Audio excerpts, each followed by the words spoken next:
Yo creo que este es uno de los casos más preclaros que nos conducen inevitablemente a entender que la justicia en nuestro país todavía se encuentra en pañales. Y no desde el punto de vista cronológico, sino más bien desde el punto de vista conceptual. Dudamos mucho de que se esté actuando con honestidad, con honorabilidad y sobre todo con imparcialidad, principios insustituibles que deben ser observados por todos quienes tienen el desafío de administrar justicia en nuestro país. Creemos que no se ha inaugurado aún la justicia, menos en esta provincia, y este caso es una demostración palpable de que en esta situación no es importante quién tiene la razón, sino quien ha logrado meter más presión y obtener más favores, los que definitivamente triunfan. Unas ciertas ambigüedades legales se les utiliza como herramientas que sirven para forjar sentencias orientadas y prefabricadas con la finalidad de obtener jugosas y millonarias cantidades de dinero. En este país, tradicionalmente, nosotros pensábamos que para obtener recursos lo que había que hacer es como todo ser humano, trabajar, producir y honestamente obtener dinero en base al esfuerzo y sacrificio propio. Pero ahora se está demostrando que es más conveniente presentar una demanda millonaria en contra de cualquier persona, conseguir un juez venal que, alejándose de todos los principios de la lógica jurídica y sobre todo de la honestidad, termine por hacer fallos escandalosos y dictar sentencias clamorosas que finalmente pueden en un momento determinado llevar a la quiebra a empresas particulares de larga trayectoria o en otros casos condenar hasta la indigencia a quienes, sin tener cómo a lo mejor afrontar estos pagos cuantiosos, deban sin embargo cumplir con la resolución de los jueces pertinentes. Por lo tanto, entonces, en esta ciudad creo aún que no es muy importante aprender derecho, sino saber cómo conseguir favores de los jueces. Pero parecería que el juez que ha sustanciado esta sentencia no actúa por voluntad propia, sino bien cumpliendo un mandato de la sala de la Corte Nacional de Justicia. En todo proceso de rendición de cuentas, pues este es uno de esas causas, existe dos procesos totalmente diferenciados. Uno, que se inicia con la demanda y que termina con la resolución de la Corte o del juzgado según el caso, en el que se determine si es que se debe o no rendir cuentas. Nada más, ahí termina una primera etapa procesal. ¿Hay o no la obligación de rendir cuentas? Si es que el juez en última instancia o en instancia definitiva determina que sí existe la obligación de rendir cuentas, se inicia otro proceso totalmente independiente del primero y desde luego con un proceso que también está definido en su tramitación en el mismo Código de Procedimiento Civil, porque nos estamos refiriendo a un juicio anterior a la vigencia del actual COGEP. Bajo estas circunstancias, el Código de Procedimiento Civil determina que, presentados en su momento determinado la sentencia en la que se mande que una persona rinda cuentas, es obligación del juez conceder a la parte un tiempo prudencial para que éste las rinda. Y dice con absoluta claridad, en caso de que más bien la parte que deba rendir cuentas no lo hiciere, el juez llamará a juramento deferido. Pero si es que presenta las cuentas, el juez está en la obligación de correr traslado a la otra parte y con lo que ésta dijere, si se aprueban las cuentas termina el proceso y si no las aprueba se deberá abrir entonces un término probatorio de 10 días para que las partes puedan demostrar cada uno de ellos cuáles son los soportes jurídicos en los que sostienen sus propias aseveraciones.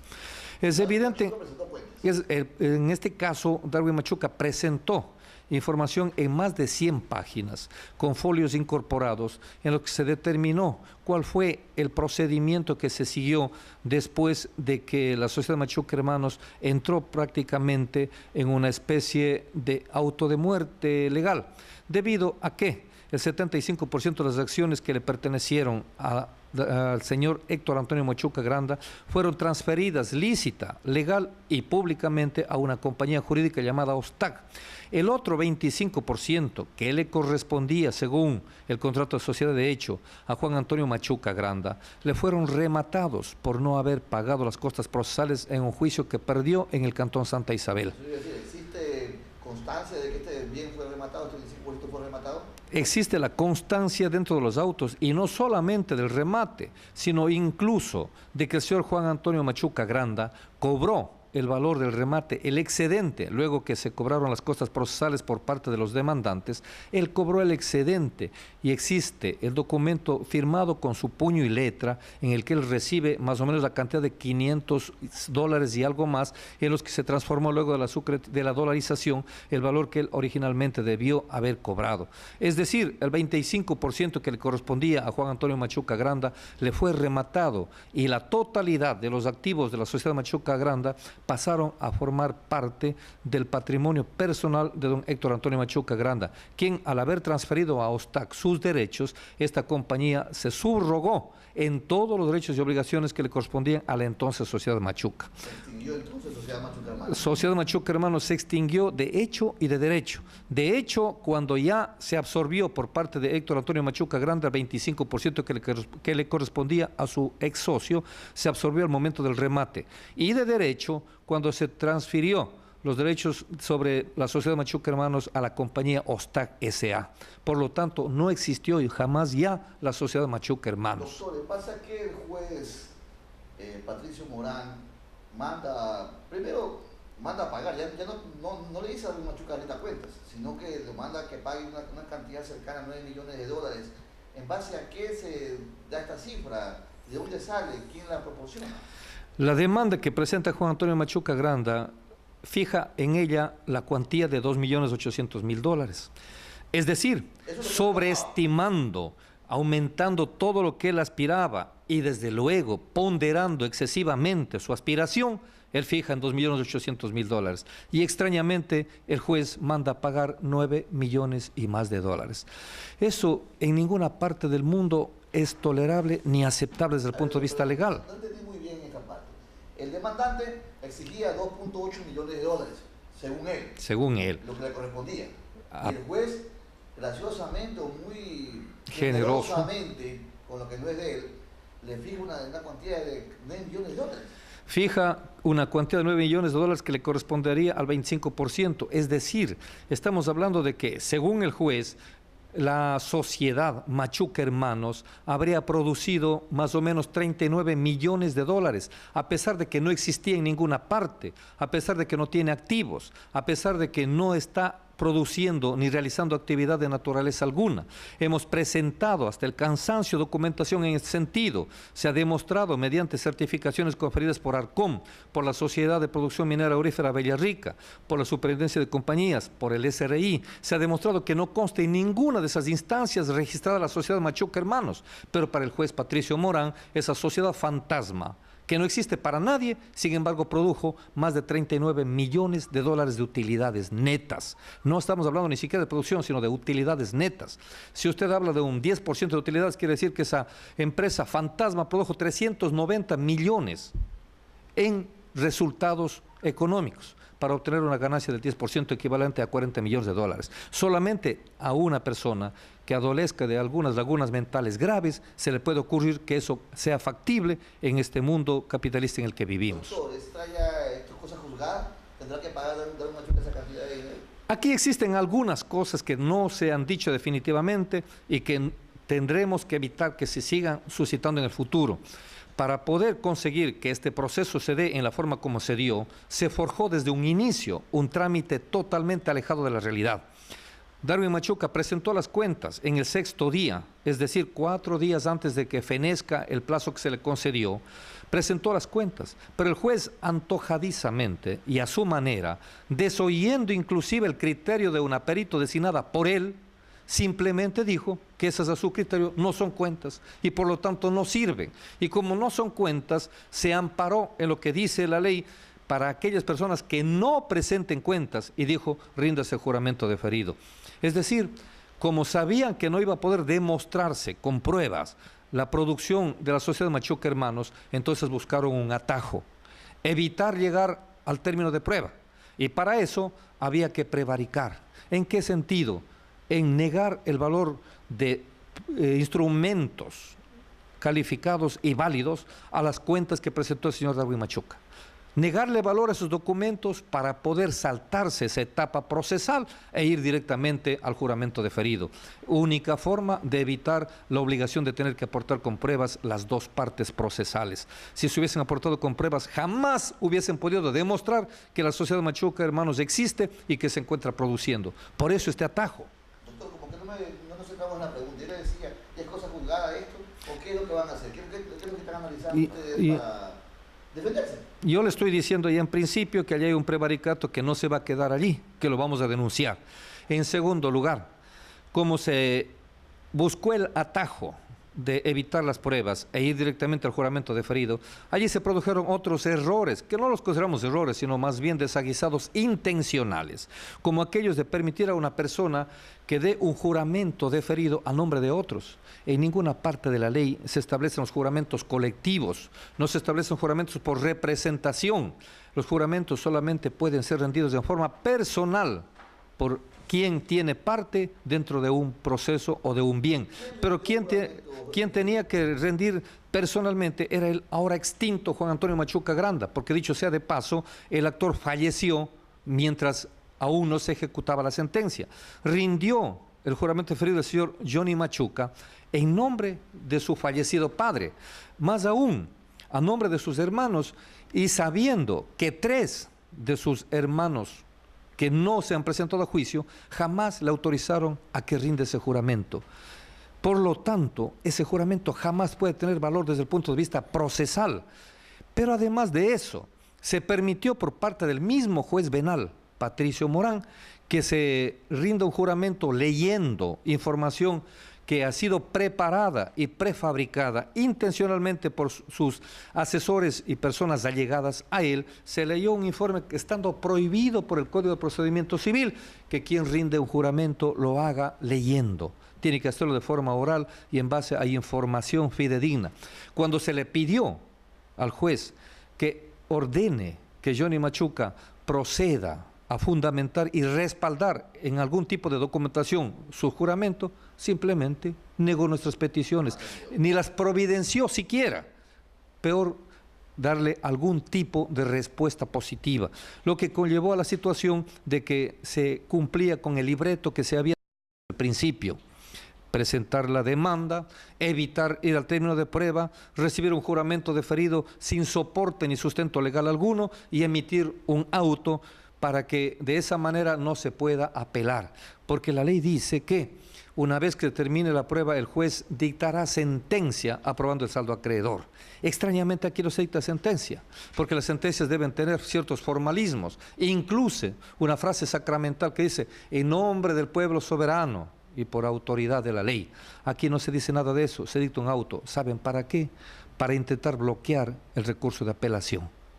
Es decir, todo se ha trabajado ya con astucia, con esa habilidad que debería ser muy bien utilizada cuando se hace el bien, pero que en este caso ha sido utilizada para producir un latrocinio descomunal que no puede quedar de ninguna manera en la impunidad. Estamos preparando en este mismo momento algunas acciones como recursos horizontales de aclaración y ampliación, estamos pidiendo la revocatoria y luego vamos desde luego a impugnar a esta malhadada resolución o autorresolutorio ante el superior y de ser necesario recurriremos a la Corte Nacional de Justicia o también en este caso al Tribunal Constitucional, sin descartar, Corte Constitucional, sin descartar los organismos internacionales de los cuales el Ecuador es signatario, porque no puede ser que la justicia siga estando en manos de personas que tienen este tipo de conducta moral y este tipo de recaudos legales para procesar juicios en los que abiertamente hay una parcialización que es vista por todos quienes han revisado este proceso.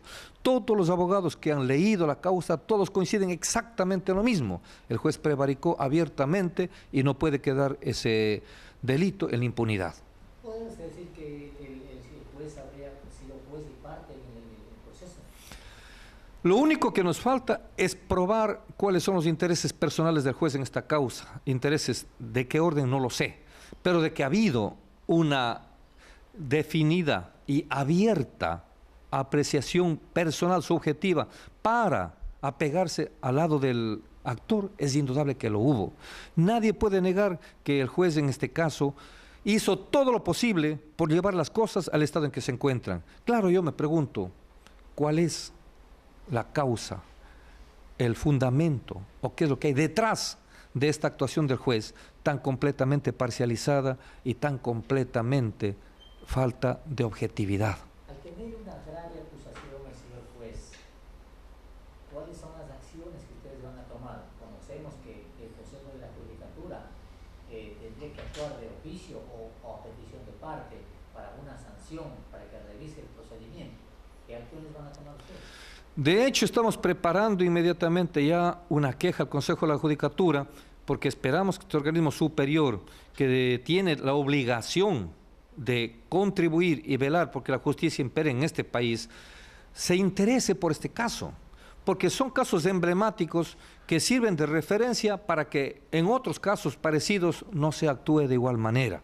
Esperamos que el Consejo de la Judicatura, que también ha tenido que depurarse, ustedes mismos han sido quienes han contribuido con su accionar público a denunciar las inmoralidades de otros personajes que ahora se encuentran inclusive tras las rejas, lo que ha demostrado que aquí en esta provincia se ha manipulado el derecho con cierto tipo de intencionalidades inconfesables y completamente inapropiadas para un Estado en el que se pretende que impere la justicia como referente obligatorio de las relaciones entre las personas y entre estas y la sociedad y el Estado. Ustedes en el Consejo de la Judicatura, pero ustedes tienen algunas acciones legales que le van a tomar en contra de la acción del juez. En el campo penal, indudablemente que vamos a presentar una denuncia por prevaricato.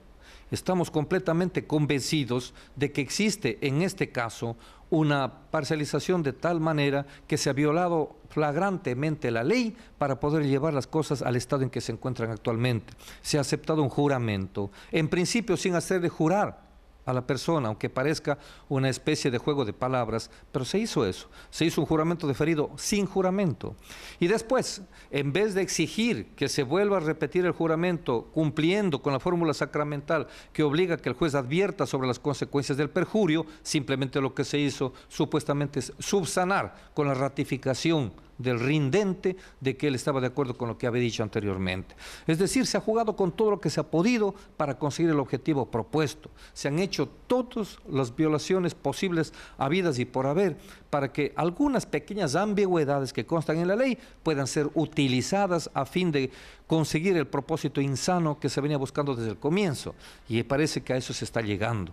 Pero obviamente que todavía creemos nosotros en la justicia no como una entelequia, sino como una realidad objetiva material que sirva de iluminación para que haya un Ecuador completamente solidario, basado en los principios de equidad, basado en los principios de justicia, de igualdad ante la ley. Y como creemos todavía en esos principios y en esos valores, vamos a pedir y vamos a recurrir a todas las instancias para que se revise este proceso. No queremos que sin revisar, no queremos que a ciegas simplemente se nos dé la razón, sino que se revisen los autos, que se pueda verificar lo que nosotros venimos afirmando, que si es que quieren que demostremos hasta la saciedad, lo vamos a hacer. Todas las transgresiones legales que se han hecho y que ameritan una revisión de las autoridades competentes, digo otra vez, no solo como referente para que los demás jueces también actúen apegados a la verdad y sobre todo sean objetivos e imparciales, sino que además se pueda rescatar un valor que en la sociedad tiene desde luego una trascendencia fundamental, la de que impere la justicia como elemento de paz social. Bueno, en todo caso, las acciones que ustedes van a tomar dan lugar todavía, esta no es una sentencia de última instancia, hay todavía superiores que puede ser revisada. Y usted me hablaba de allanar el camino hacia una justicia internacional ante la la Comisión de Derechos Humanos o a instancias internacionales. ¿Acudirán ustedes a esas instancias? A todas las instancias que sean necesarias, porque es indispensable, porque es importante que estos actos no queden en el silencio, no queden en la clandestinidad ni en la oscuridad. Más aún, es imposible que se dicten sentencias mandándose a pagar 9 millones de dólares y se crea que eso es algo tan simple, tan corto, que no perjudica a nadie. Eso significa, más allá del patrimonio de 4 o 5 familias que están involucradas en este proceso, que ni vendiendo todos sus bienes les alcanzaría para cubrir lo que está aprendiendo este juez, que se pague a la otra parte. Entonces, no es posible que esto pueda quedar en silencio. Entonces, vamos a acudir, en principio, a las instancias internas del Ecuador, entre ellas, desde luego, a la Corte Nacional de Justicia, al Consejo de la Judicatura. Vamos a acudir a la misma Corte a través de los recursos de casación en caso de que sea necesario. Vamos a acudir al Ministerio de Justicia, a la Presidencia de la República, porque estoy seguro que ellos no tienen conocimiento de todo este tipo de arbitrariedades que se cometen acá en esta ciudad. Adicionalmente, de ser necesario, y si en este país no encontramos una respuesta a las aspiraciones de justicia, tenga la plena convicción de que acudiremos a la Corte Interamericana de Derechos Humanos e inclusive a la Comisión también, en este caso Interamericana de Derechos Humanos, para solicitar que intervengan directamente, se dicten las medidas cautelares para evitar que se siga jugando con los derechos de las personas y haciendo de la justicia un pingüe negocio que desde luego deja en mal predicamento a la sociedad en general y a quienes operan la justicia en este país.